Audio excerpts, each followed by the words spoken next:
오늘 제목이 보통 선한 일이라고 하면 선한 일은 팍팍 해라, 또는 선한 일은 듬뿍듬뿍 해라, 선한 일은 눈치 보지 말고 해라, 앞뒤 가리지 말고 해라. 그것이 만약에 선한 일이라면 오른손이 하는 일 왼손도 모르게 해라, 또는 선한 일이라면 통 크게 해라.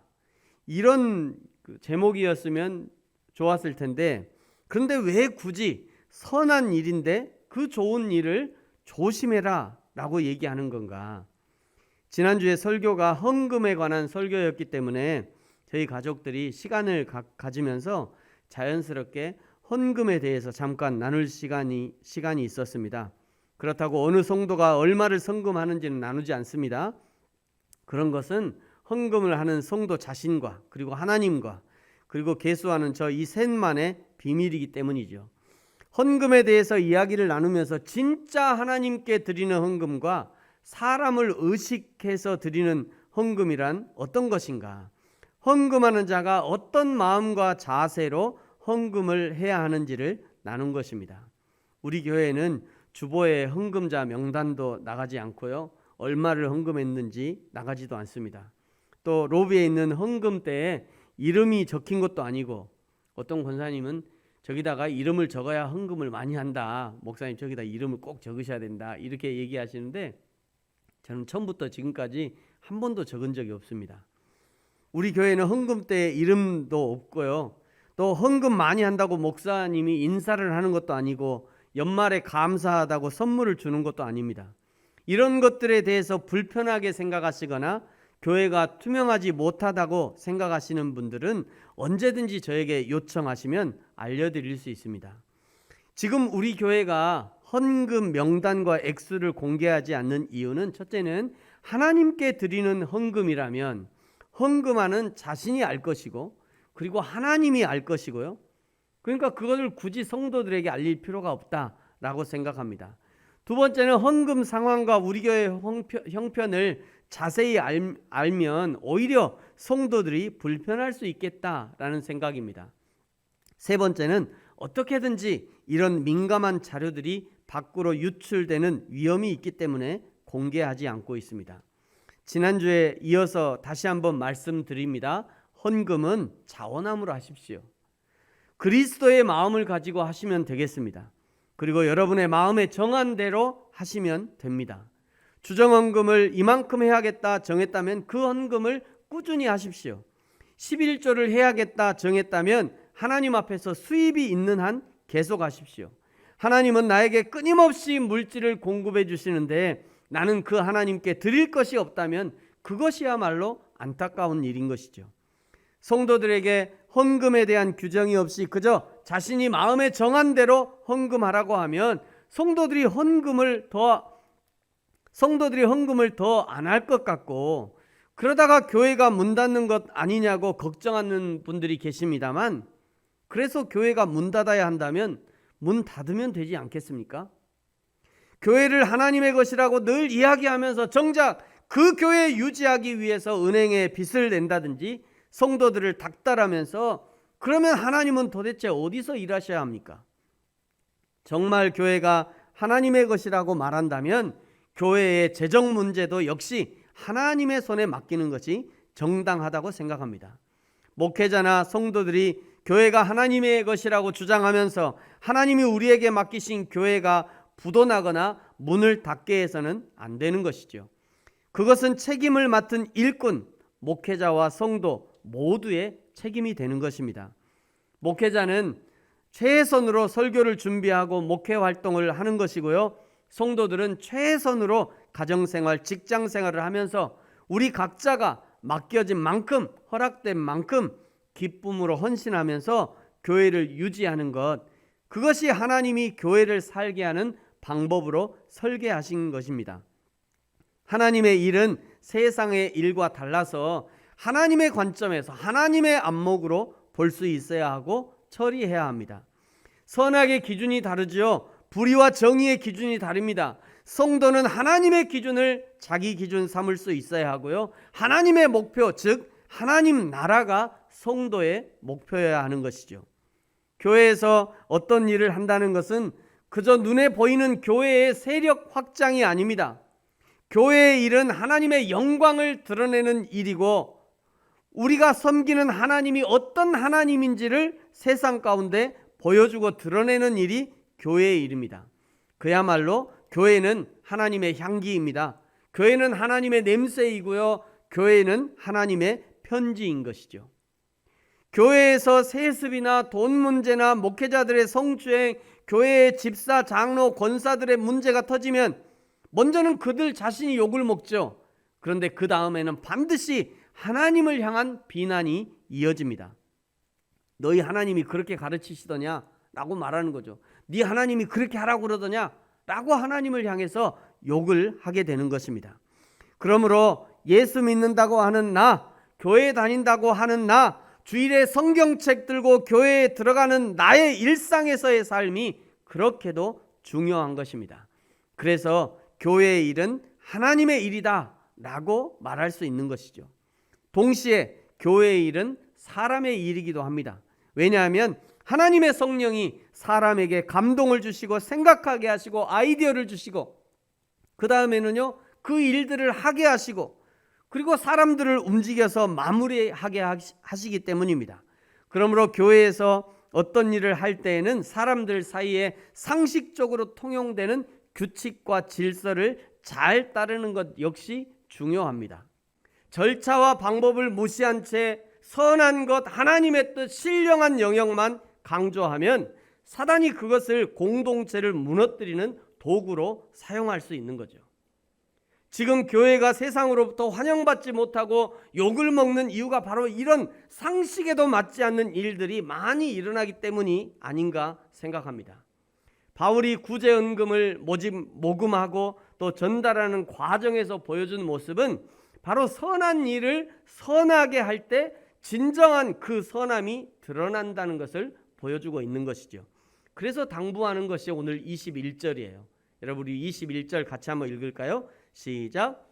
이는 우리가 주 앞에서뿐 아니라 사람 앞에서도 선한 일에 조심하려 함이라. 아멘.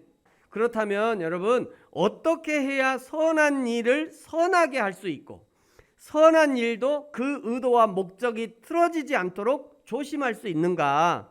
첫 번째는요, 공동체가 인정한 일꾼을 세워서 그 일을 해야 합니다. 자, 16절을 보세요. 너희를 위하여 같은 간절함을 디도의 마음에도 주신 하나님께 감사하노니 그가 권함을 받고 더욱 간절함으로 자원하여 너희에게 나아갔고 18절 또 그와 함께 그 형제를 보내었으니 그 사람은 복음으로써 모든 교회에서 칭찬을 받는 자요 이뿐 아니라 그는 동일한 주의 영광과 우리의 원을 나타내기 위하여 여러 교회의 택함을 받아 우리가 맡은 은혜의 일로 우리와 동행하는 자라. 여러분 인사가 만사라고 하는 단어를 아시죠? 인사가 만사다라고 하는 것은 세상 모든 영역에 통용이 되는 거예요. 바울은 헌금 모금에 있어서 자신의 사심없음을 증명할 일꾼들이기에 대리인을 선택하는 일에 더욱 신경을 썼던 거죠. 바울은 헌금 문제와 관련해서 3명을 고린도 교회에 추천합니다. 첫 번째는 디도예요. 16절에 보니까 디도를 너희를 위하여 같은 간절함을 디도의 마음에도 주셨다. 그래서 내가 하나님께 감사한다 라고 말씀하죠. 디도는 바울의 공식적인 대리인으로서 이전에 고린도 교회를 방문한 후에 무척이나 용기를 얻은 인물이었습니다. 성도들은 디도를 환영했고요, 그가 전한 메시지를 존중했으며 그의 필요를 채워주기도 했던 거죠. 바울이 디도에게 연보 문제로 다시 한번 고린도 교회를 방문하도록 부탁하자 디도가 기꺼이 수용했고요, 단순히 수용한 것뿐만이 아니라 오늘 17절에 보니까 그가 더욱 간절함으로 자원하여 나아갔다 이렇게 말씀하고 있어요. 여기 17절에 등장하는 간절함이란 부지런하다 이런 의미를 가지고 있습니다. 가만히 앉아서 도움 요청을 기다리는 것만이 아니라 깊은 관심을 가지고 직접 자기 발로 뛰면서 일을 하는 사람을 가리키는 거예요. 부지런히 움직여서 다른 사람이 다른 사람이 필요를 말하기 전에 미리 찾아놓는 사람이었던 거죠. 하나를 말하면 열을 아는 사람이었어요. 사랑하는 성도 여러분, 저와 여러분이 간절한 사람, 그리고 부지런한 사람, 부지런한 하나님의 일꾼이 되어지기를 예수님의 이름으로 축복합니다. 바울이 보낸 두 번째 사람은 이름이 나오지 않아요. 근데 18절에 보니까요, 디도와 함께, 그라고 하는 건 디도를 얘기하는 거죠. 그와 함께 그 형제를 보냈다 말씀하고 있어요. 디도와 함께 또 한 사람, 그 형제를 보냈다는 거죠. 그리고 이 사람은, 그는 모든 교회에 칭찬을 받는 복음의 사람이었다라고 말씀합니다. 19절에는요, 그 형제는 하나님의 영광을 나타내는 것에도 합당했고, 그리고 우리의 원을 나타내는 것에도 합당하기에 교회에 택함을 받았다라고 말씀합니다. 교회의 일꾼이 된다는 것은 첫 번째는 하나님의 인정을 받아야 돼요. 그리고 사람이 모인 교회이니 사람들의 인정함도 받아야 하는 것입니다. 세 번째 사람은요, 22절에 등장하는데, 또 여기 그들 역시, 그들이라고 하는 것은 디도와 두 번째 형제를 말하는 거죠. 디도와 두 번째 형제, 그와 함께 또 우리의 한 형제를 보내었노니, 또 다른 형제를 한 명 더 보냈다는 거예요. 이 세 번째 사람에 대한 평가는 보십시오. 우리는 그가 여러 가지 일에 간절한 것을 여러 번 확인하였거니와, 아까 간절한 건 부지런하다 이런 의미가 있다고 했습니다. 그가 간절할 뿐 아니라 부지런했다는 거예요. 그거를 여러 번 확인했거니와 이제 그가 너희를 크게 믿음으로써 더욱 간절하다라고 평가합니다. 바울은 이 세 사람을 대충 알고 추천한 것이 아니라 그 사람들을 여러 번 확인했대요. 그 사람의 됨됨이를 여러 번 확인한 후에 추천한 것이죠. 이 세 사람에 대해서 사도 바울은 다시 한번 간단하게 소개하는데 이렇게 소개하고 있어요. 23절이에요. 여러분, 우리 23절은 같이 한번, 이 세 사람이 어떤 사람인지 23절 같이 한번 읽겠습니다. 시작. 디도로 말하면 나의 동료요, 너희를 위한 나의 동역자요, 우리 형제들로 말하면 여러 교회의 사자들이요 그리스도의 영광이니라. 아멘. 디도는 바울의 동료였고요, 동역자라고 부름으로써 디도의 권위를 강조하고 있는 거죠. 또 다른 두 형제는 여러 교회의 사자들이래요. 교회의 목사들이란 얘기입니다. 교회 사역자들이라는 얘기예요. 그리고 그리스도의 영광이다 라고 소개하고 있어요. 사랑하는 성도 여러분, 디도와 그리고 이름도 등장하지 않은 또 다른 두 명의 일꾼들과 같이 하나님 나라와 그의 몸된 교회를 위한 좋은 동역자와 일꾼으로 쓰임받는 저와 여러분이 되기를 축복합니다. 굳이 자기 이름을 알려지지 않아도 괜찮아요. 하나님이 아시잖아요. 하나님의 생명책에 기록해 주시기 때문이죠. 여러분, 요한계시록 20장에는요 하나님의 백보자 심판에 대해서 이렇게 기록하고 있는데, 이 땅의 생명으로 살았던 모든 사람들은 최후의 날 반드시 하나님의 심판대 앞에 서서 하나님의 최후의 심판을 받게 됩니다. 12절에 이렇게 기록하죠. 또 내가 보니 죽은 자들이 큰 자나 작은 자나 그 보좌 앞에 서 있는데 책들이 펴 있고 또 다른 책이 펴졌으니 곧 생명책이라. 이 생명책에 어떤 내용이 기록되어 있어요? 어떤 내용이 기록되어 있냐면, 죽은 자들이 자기 행위를 따라 책들에 기록된 대로 심판을 받을 것이다 라고 말씀해요. 13절에도 또 비슷한 얘기를 합니다. 바다가 그 가운데서 죽은 자들을 내주고 또 사망과 음부도 그 가운데서 죽은 자들을 내주매 각 사람이 심판받는 기준이 뭐예요? 자기 행위대로 심판을 받는데요. 자기 행위대로. 14절을 보세요. 사망과 음부도 불에 던져지니 이것이 둘째 사망 곧 불못이라. 누구든지 생명책에 기록되지 못한 자는 불못에 던져지더라. 하나님의 생명책에 예수 그리스도를 믿어 구원의 은혜를 입어 그가 어떻게 행했는지 그 삶이 기록되어 있는 거예요. 그리고 그 행동, 그 삶이 근거와 증거가 되어서 천국과 지옥이 결정되는 겁니다.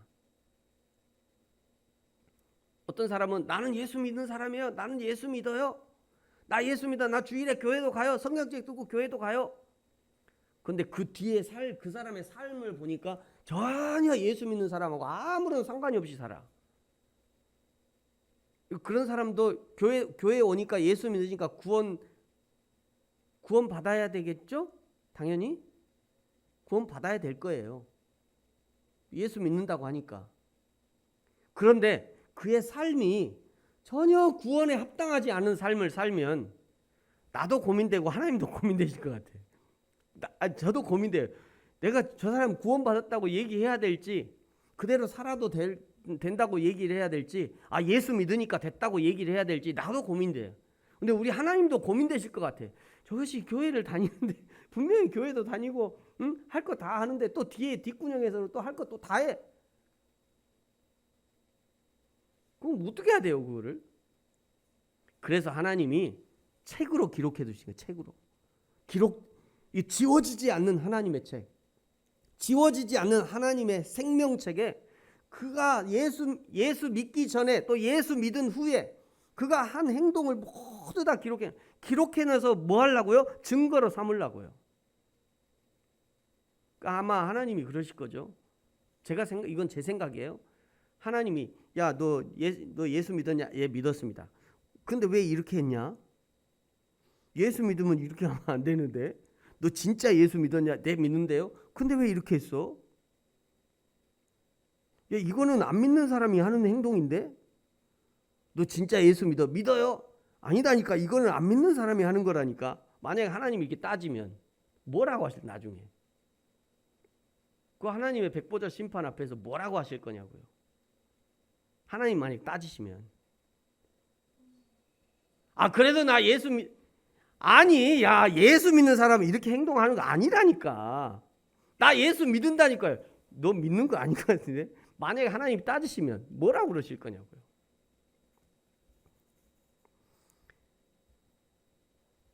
그 백보자 심판에 가면 하나님의 심판 그 생명책에 우리의 모든 삶과 생각과 행동과 아무도 보지 않는 곳에서 했던 그 행동까지도 다 기록되어 있는 거예요. 그래서 두려운 거죠. 여호와 하나님을 경외하라는 이유는 그래서 경외하는 거예요. 하나님 앞에.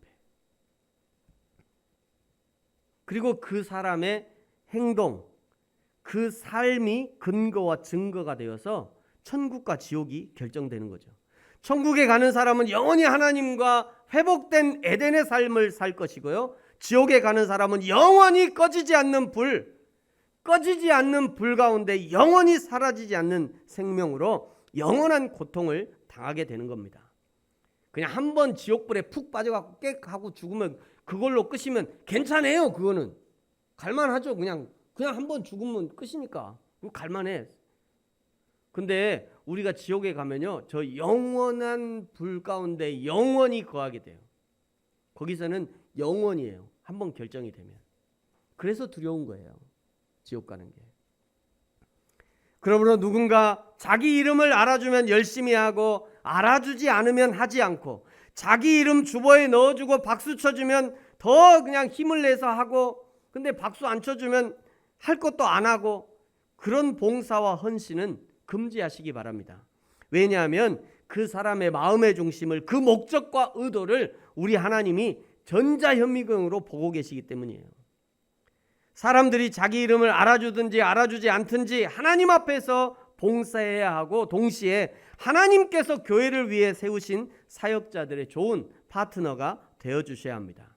하나님의 나라와 교회를 생각할 때 그 집사님 때문에 교회 생활이 즐거웠고, 그 목사님, 그 선생님, 그 권사님, 그 장로님 때문에 교회 가고 싶은 그런 교회를 만들어주시면 좋을 것 같아요. 우리가 그런 교회를 만들어야 합니다. 어떻게 해야 선한 일을 선하게 할 수 있고 그 선한 일도 의도와 목적이 틀어지지 않도록 조심할 수 있는가? 첫 번째가 공동체가 인정하는 일꾼을 세워야 됐고요. 두 번째는요, 투명하고 진실하게 일을 처리해야 합니다. 헌금을 모으는 문제는 모금 과정의 투명성과 진실성이 필요하고요. 그 집행 과정에서 목적한 수혜자들에게 정확하게 전달되는 것이 중요했기 때문에 바울 자신은 뒤로 물러나고 다른 사람을 세웠던 거예요. 또한 한 사람의 대리인이 아니라 두 형제를 함께 세워서 세 명이 이 문제를 맡기고 있다는 것을 기억해야 합니다. 이제 뒤쪽에 보면 고린도후서 12장 16절 이하에 보면요, 고린도 교회에서 바울이 헌금을 착복하려고 한다는 그런 오해를 하고 있었던 것 같아요.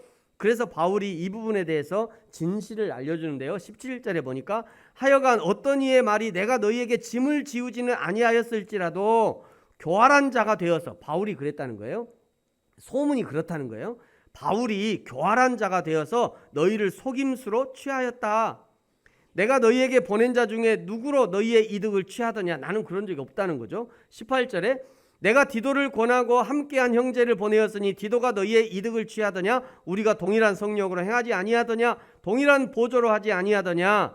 너희는 이때까지 우리가 자기 변명을 하는 줄로 생각하는구나. 우리는 그리스도 안에서 하나님 앞에 말하노니 사랑하는 자들아, 이 모든 것은 너희의 덕을 세우기 위함이니라. 바울은 고린도 성도들의 헌금을 개인이 취한 것도 아니고 속여서 취한 것도 없고 이득을 취한 일이 없고 오직 너희의 덕을 세우기 위해서 했다는 거예요. 그리고 그것을 알려주는 거죠. 탐욕스럽고 부정직하다는 소문이나 느낌이나 암시만큼 사역자의 신실성에 심각한 해를 끼치는 일은 없습니다. 바울은 상당히 많은 헌금을, 거액의 헌금이라고 얘기했잖아요. 상당히 많은 헌금을 다루고 있었기 때문에 할 수만 있으면 자신이 혼자 직접 돈을 다루지 않고 고린도 성도들이 존경하고 인정하는 디도와 다른 일꾼들을 함께 보낸 거죠. 그렇게 함으로써 일말의 의혹도 남기지 않도록 투명하게 하여서 어떤 사고도 발생하지 않도록 예민하게 대처하고 사람들에게 시험거리를 제공하지 않고 마귀가 틈타지 못하게 하려는 것이었습니다. 교회는 물질 때문에 흥하기도 하고 쇠하기도 합니다. 성령이 오신 후에 예루살렘 교회의 가장 중요한 덕목 가운데 하나는 물질을 함께 나누는 거였어요.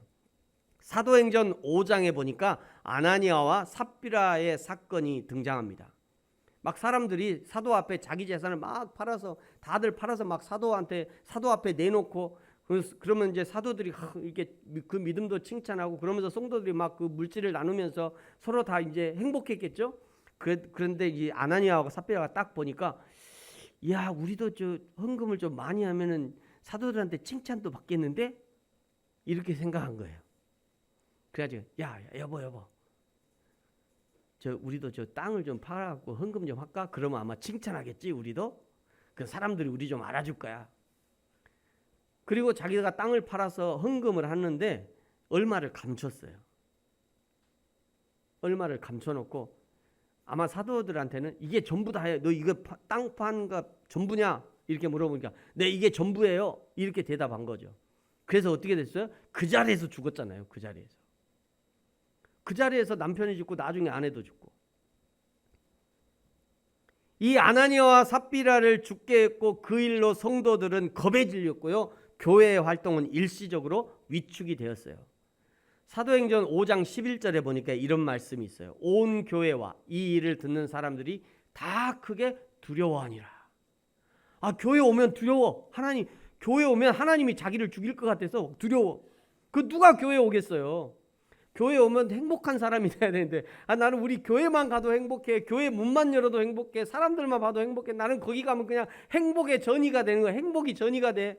즐겁고 기뻐야 되는데 교회만 가려고 하면 거기만, 교회 앞에만 지나가도 두려워. 막 그러니 누가 교회 오냐고요. 근데 또 6장에 보면요, 사도행전 6장에 보면 또다시 마귀가 교회를 흔드는 일을 발생합니다.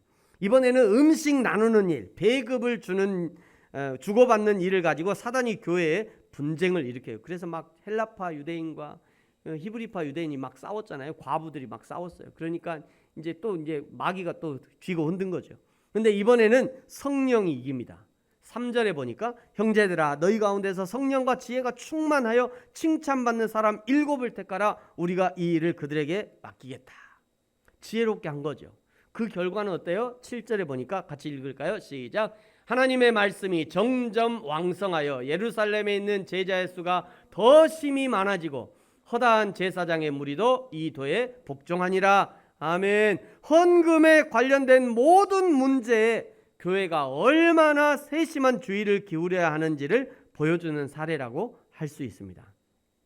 사랑하는 성도 여러분, 오늘 성경은 고린도 교회에서 바울이 어떻게 헌금을 처리하고 관리하는지를 보여주시면서 이 땅의 교회들이 어떻게 헌금의 문제를 관리하고 처리해야 되는지를 알려주셨어요. 먼저는 공동체가 인정하는 일꾼을 세우라 말씀하죠. 믿을 만한 신실한 교회가 인정한 복음으로 모든 교회에 칭찬받는 자였습니다. 그리고 그는 부지런한 자였죠. 저와 여러분이 하나님의 교회에 인정받는 일꾼이 되어지시기를 예수님의 이름으로 축복합니다. 두 번째는요, 투명하고 진실하게 처리해야 된다 말씀하셨어요. 그래야 사람들에게 시험거리를 제공하지 않고 사단이 틈타지 못하게 하는 것이었습니다. 뿐만 아니라 여러분, 성경은 저와 여러분, 우리 개인이 하나님의 교회다 라고 말씀하셔요. 고린도전서 3장 16절에 보니까 너희가 하나님의 성전인 것과, 너희가 교회란 얘기죠. 너희가 하나님의 성전, 너희가 교회다, 이런 의미예요. 성령이 너희 안에 계시는 것을 알지 못하느냐? 왜 그걸 모르냐는 거잖아요. 에베소서 2장 20절부터 22절까지는요. 너희는 사도들과 선지자들의 터 위에 세우심을 입은 자라. 그리스도 예수께서 친히 모퉁이 돌이 되셨느니라.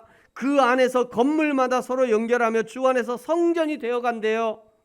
너희도 성령 안에서 하나님이 거하실 처소가 되기 위하여, 교회가 되기 위하여, 이런 의미잖아요. 처소가 되기 위하여 그리스도 예수 안에서 함께 지어져 가느니라. 여러분, 그러므로 이제 하나님의 교회에서 누가 신실한 일꾼이 되어야 하는가? 교회된 내가, 교회된 우리 한 사람 한 사람이 하나님의 일꾼이 되어야 한다는 거예요. 하나님의 교회에서 누가 투명하고 진실한 삶을 살아야 되느냐? 가장 먼저 교회된 내가 하나님 앞에서 투명하고 진실한 삶을 살아야 한다는 거죠. 사랑하는 성도 여러분, 저와 여러분, 우리 한 사람 한 사람이 그리스도의 향기와 편지의 사명, 교회로서의 사명을 잘 감당할 뿐 아니라 하나님 나라의 부흥과 그리고 이 땅에서 행복한 교회를 만들어가는데 귀하게 헌신하고 쓰임받는 저와 여러분이 되어지기를 예수님의 이름으로 축복합니다. 같이 한번 기도하겠습니다.